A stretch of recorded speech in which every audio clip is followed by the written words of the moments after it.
How to collaborate in Instagram after posting. Hey everyone, welcome back to our channel. In this video I'm going to show you the ways to collaborate in Instagram Reels after posting. So for that case, go ahead and log into your Instagram account. When you're logged into your account, that's going to take you to the home page, which is going to look something like this. Now while you're on this page, what you have to do is you just have to go ahead and press the profile icon and then go to the Reels section.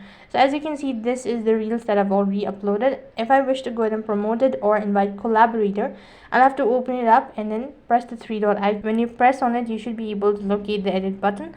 However, if you're unable to find it, so that means you'll not be able to collaborate in Instagram Reels after posting it. So the only way to do it so is by deleting the following Reels that you wish to collaborate with and then re-uploading it by inviting, then tagging or inviting collaborators. So that is how you can collaborate in Instagram Reels.